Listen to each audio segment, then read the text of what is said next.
স্ত্রীর প্রতি স্বামীর দায়িত্ব কর্তব্য সম্পর্কে বলুন প্লিজ। নিশ্চয়ই এটা কোনো মহিলা প্রশ্ন করেছেন। কিভাবে বুঝলাম?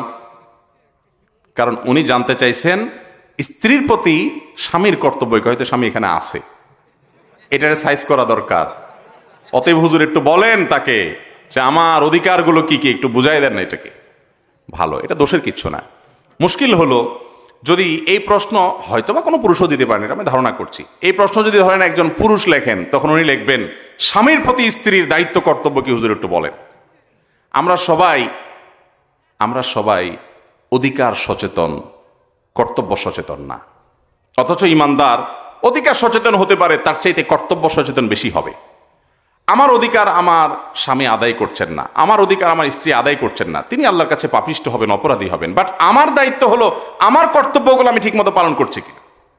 কথা বুঝেন নাই? আমার কর্তব্য যদি পালনে আমি ত্রুটি করি, আল্লাহর কাছে আমি ধরা খাবো না। তবে আমারটা আমি ঠিকঠাক মতো আদায় করছি, উনি ত্রুটি করছেন, উনি আল্লাহর কাছে ধরা খাবেন।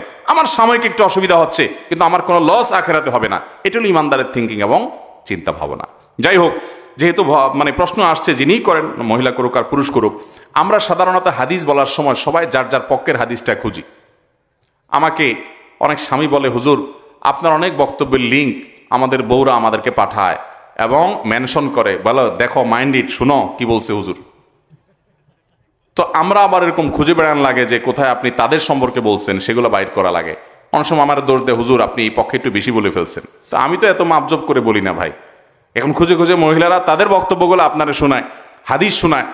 শুনছ, নবীজি সাল্লাল্লাহু আলাইহি সাল্লাম আম্মা জানা আয়েশা রাদিয়াল্লাহু আনহাকে খেলা দেখতে নিয়ে গেছেন মসজিদে নববীতে। ইথিওপিয়ান সাহাবীরা খেলা দেখতে গেছে। নবীর মতো মানুষ এত ব্যস্ত, গোটা উম্মতের দায়িত্ব নিয়ে আসছে, অথচ স্ত্রী খেলা দেখবে উনি সাথে নিয়ে গেছেন এবং এত সময় খেলা দেখাইছেন যে যতক্ষণ পর্যন্ত আয়েশা রাদিয়াল্লাহু আনহা না বলছেন যে ইয়া রাসূলুল্লাহ আর দেখবো না, ততক্ষণ পর্যন্ত নবীজি বসেছিলেন তাকে খেলা দেখানোর জন্য।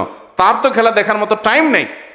খেলা দেখা বলতে আপনাদের টেলিভিশনে খেলা দেখা হালাল মনে করিয়েন না আবার, যেখানে ওই নাটক আপনার অ্যাডভার্টাইজ দুনিয়ার জেনা হারাম জিনিস আসে, ওইটা না। এটা লাইভ, সরাসরি মাঠের, সেখানে হারাম কিছু না হয় সরাসরি দেখলেন। তো নবী সাল্লাল্লাহু আলাইহি সাল্লাম তার স্ত্রীকে এত কেয়ার করেছেন, এত যত্ন করেছেন, এত সময় দিয়েছেন। এই হাদিস বর্ণনা করার পর আম্মা জানা আয়েশা রাদিয়াল্লাহু তাআলা বলেছেন, ফাকদুরু কদরাল জারিয়াতিল হাদিসাতি সিন্নি আল হারিসাতি। আল্লাহ হবে, ও দুনিয়ার পুরুষেরা, তোমাদের অল্প বয়স্ক স্ত্রীরা, তরুণী মেয়েরা, তোমাদের স্ত্রী যারা থাকে, এদের ডিমান্ডগুলো, চাহিদাগুলো, তাদের শখগুলোকে তোমরা এইভাবে মূল্যায়ন করবা। এ হাদিস শোনায় বউয়ের স্বামীকে, এ হাদিস শোনো আম্মা জানা আয়েশা, হাদিস শোনো, মাইন্ড ইট, আমার ব্যাপারে একটু কেয়ার টেয়ার করবা। বউয়ে স্বামীর হাদিস না, স্বামীরে শোনায়। আবার স্বামীর শোনায় কি? স্বামীর শোনায় যে নবী সাল্লাল্লাহু আলাইহি সাল্লাম তুমি হাদিস শুনছো, তিনি বলছে আল্লাহর পরে যদি কাউকে সেজদা করা যাইতো তাহলে আমাকে করা লাগতো। আমার পাওয়ার বুঝতেছো? মাইন্ড ইট ভাইরা আমার। অথচ দরকার ছিল